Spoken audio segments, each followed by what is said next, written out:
नमस्कार, अनलाइन पत्रिका टेलिभिजनमा यहाँलाई स्वागत छ। म सुनिता बाटाजु। म्यादी प्रहरी अहिले रोजगार चाहने इच्छुक युवा पुस्ताको प्राथमिकतामा परेको जागिर बनेको छ। बढ्दो बेरोजगारीसँगै युवा पुस्ताको चाहना बनेको हो म्यादी प्रहरी।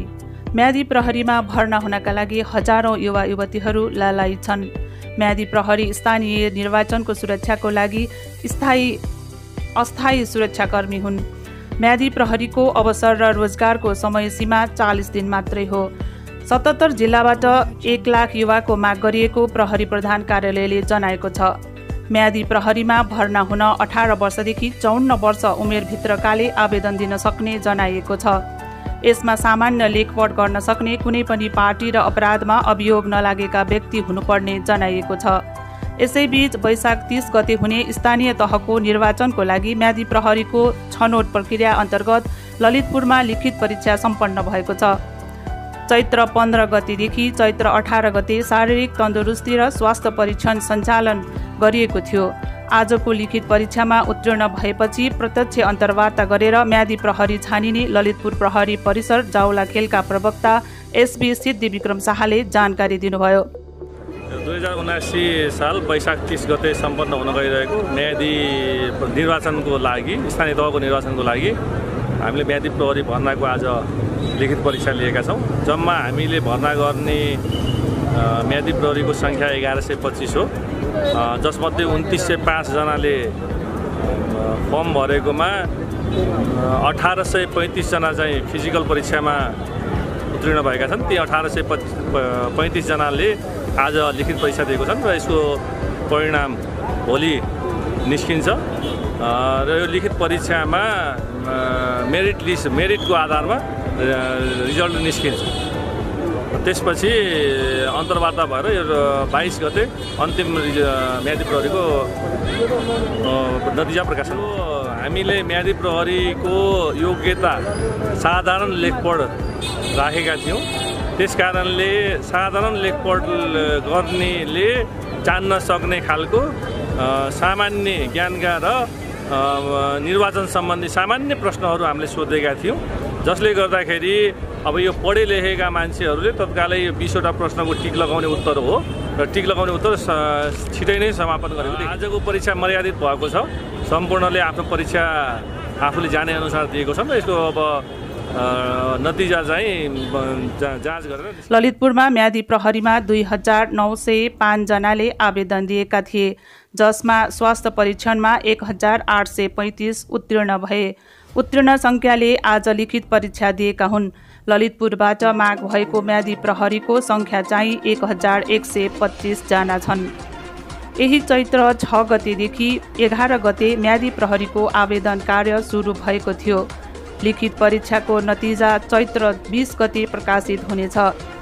परीक्षामा पास हुनेको नामावली प्रहरी परिसर ललितपुरको आधिकारिक फेसबुक र सूचना पाटीमा प्रकाशन हुने बताइएको छ। लिखित परीक्षाको अन्तिम नतिजा 22 गते मेरिट सिस्टमको आधारमा प्रकाशन गरिने परिसरले जनाएको छ। म्यादी प्रहरीका लागि प्रहरी जवान सरह मासिक तलब, रासन, पोसाक र दैनिक खाजा खर्च उपलब्ध गराउने अभ्यास छ।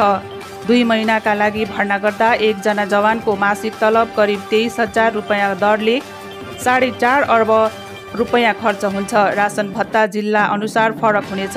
उपत्यकामा कार्यरत प्रहरीले रासन बापत प्रति महिना करिब 5,500 पाउँछन्। यो आँकडा अनुसार 1 लाख म्यादी प्रहरीलाई 2 महिनाको रासन भत्तामा 55 करोड भन्दा बढी खर्च हुन्छ। 100 पोसाक बापतको भत्ता छुट्टै उपलब्ध गराउनुपर्छ।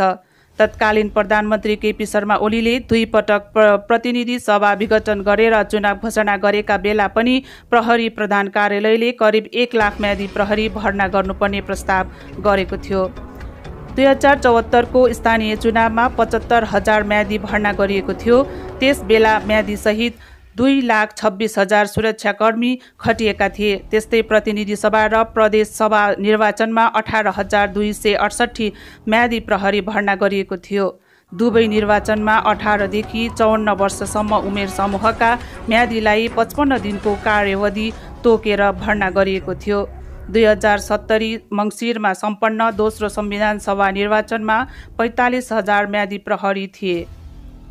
सेना र सशस्त्र प्रहरी बल पनि निर्वाचन सुरक्षा कार्ययोजना बनाउन जुटेका छन्।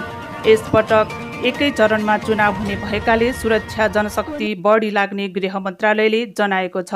अहिले सेनामा 16,000, प्रहरीमा 79,000, सशस्त्र प्रहरीमा 37,000 र राष्ट्रिय अनुसन्धान विभागमा 3,000 हाराहारी जनशक्ति छन्।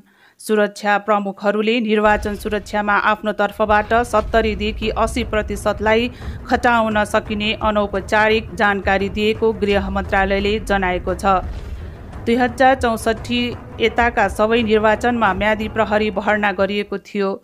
केन्द्रीय सुरक्षा समिति बैठकले पूर्व सुरक्षाकर्मी, विदेश स्थित सुरक्षा निकायबाट अवकाश प्राप्त व्यक्ति तथा निजी सुरक्षा कम्पनीमा कार्यरत अनुभवी जनशक्तिलाई प्राथमिकतामा राखेर म्यादी भर्ना छनौट सम्बन्धी कार्यविधि बनाउन प्रहरी प्रधान कार्यालयलाई निर्देशन दिएको थियो। यसअघिका चुनावका बेला मतपेटिकाको घेरामा नेपाल प्रहरी र मतदाताको लाइनमा प्रहरी र उनीहरूको खटन पटनमा म्यादी परिचालन गर्ने गरिएको थियो। यस्तै मतदान स्थानको बाहिरी घेरामा आवश्यकता अनुसार प्रहरी, सशस्त्र प्रहरी र त्यसबाहिर नियमित पेट्रोलिङमा सेना खटिने अभ्यास छ। राष्ट्रिय अनुसन्धान विभागका कर्मचारीलाई मतदान केन्द्रमा निगरानीका लागि खटाइने गरिन्छ। चुनावमा सेनालाई स्थानीय प्रशासन ऐन 2028 अनुसार प्रमुख जिल्ला अधिकारी मातहत परिचालन गरिन्छ। लडाकु समायोजन प्रक्रिया पूरा नभएसम्म ब्यारेक बाहिर ननिस्कने सरकार माओवादी सम्झौताका कारण 2064 को चुनावमा सेना परिचालन गरिएको थिएन। त्यसपछिका सबै चुनावमा सेनालाई खटाइएको थियो। सवारी साधन भाडामा लिइने सरकारले आसन्न स्थानीय चुनावमा चाहिने अपुग सवारी साधन भाडामा लिने भएको छ। सवारी साधन खरिदका लागि समय अपुग हुने भन्दै अनुदान र भाडामा लिएर काम चलाउने गरी आन्तरिक तयारी थालिएको निर्वाचन आयोग र गृह मन्त्रालयका अधिकारीले जनाएका छन्। प्रमुख निर्वाचन आयुक्त दिनेश थपलियाले चुनावमा सरकारी बजेट खर्च हुने गरी कुनै पनि सवारी साधन किन्न प्रस्ताव नगरिने स्पष्ट पारे। आसन्न चुनावमा सरकारी बजेट खर्च गरेर सवारी साधन खरिद गर्ने योजना छैन। विगतको अभ्यास अनुसार विभिन्न देश समक्ष चुनाव केन्द्रित सवारी तथा अन्य उपकरण अनुदानका अनुरोध गर्ने तयारीमा छौँ। उनले भने निर्वाचनमा जतिसक्दो कम खर्चमा बन्दोबस्त व्यवस्था गर्ने सोच हो। यस मन्त्रालयका प्रवक्ता फणीन्द्र मणि पोखरेलले चुनावका लागि चाहिने सवारी साधन सार्वजनिक खरिद सम्बन्धी प्रावधान अनुसार किन्न समयले नभ्याउने हुनाले विकल्पका विषयमा छलफल भइरहेको जानकारी दिए। निर्वाचनका लागि स्रोत साधन र सुरक्षा जनशक्ति व्यवस्थापनबारे कार्ययोजना बनाउन 4वटै सुरक्षा निकायलाई केन्द्रीय सुरक्षा समितिले निर्देशन दिइरहेको छ। उनले भने कार्ययोजना मन्त्रालयमा पेश भइसकेपछि आवश्यक सवारी साधनका लागि अनुदानका लागि आग्रह गर्ने र त्यसपछिको हिसाब किताब गरेर भाडामा काम चलाउन सकिने विकल्प छ। निर्वाचन मिति घोषणासँगै माघ 11 पूर्व मन्त्री बालकृष्ण खाँडको अध्यक्षतामा बसेको केन्द्रीय सुरक्षा समिति बैठकले 4वटै सुरक्षा निकायलाई निर्वाचन सुरक्षा र बन्दोबस्ती सम्बन्धी विस्तृत कार्ययोजना पेश गर्न निर्देशन दिएको थियो। सुरक्षा निकायबाट आउने कार्ययोजनालाई एकीकृत गरी केन्द्रीय सुरक्षा समिति बैठकमा पेश गर्न सुरक्षा र समन्वय महाशाखा प्रमुख मुकुन्द निरौलाको संयोजकत्वमा कार्यदल गठन भइसकेको छ।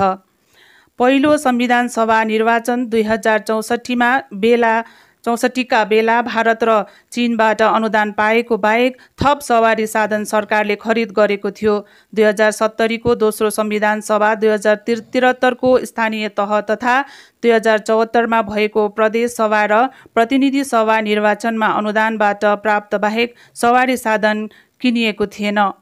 गृह मन्त्रालयका अनुसार 2064 यताका निर्वाचनमा नेपाल प्रहरीका लागि ट्रक, जीप, भ्यान, मोटरसाइकल लगायत करिब 1202, सशस्त्रका लागि करिब 500 सवारी साधन उपलब्ध गराइएको थियो। यसपटक भारतसँग सवारी लगायत विभिन्न किसिमका बन्दोबस्तीका सामान अनुदानका लागि आग्रह गर्ने सरकारको तयारी छ। प्रमुख निर्वाचन आयुक्त थपलियाले मतदान केन्द्र, मतदान स्थल सहितको समग्र कार्ययोजनाको टुङ्गो लागेपछि परराष्ट्र मन्त्रालय मार्फत सहयोगका लागि छिमेकी देश र अन्य मित्र राष्ट्रलाई अनुरोध गर्ने प्रमुख निर्वाचन आयुक्त थपलियाले भने।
रोजगारको लागि यो अस्थायी मौकाले धेरै युवा पुस्तालाई आकर्षण गरेको छ।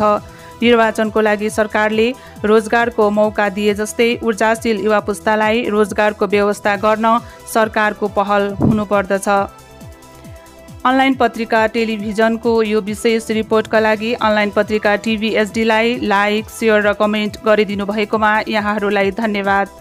अनलाइन पत्रिका टेलिभिजनको यो विशेष रिपोर्टबाट म सुनिता बाटाजु बिदा चाहन्छु। नमस्कार।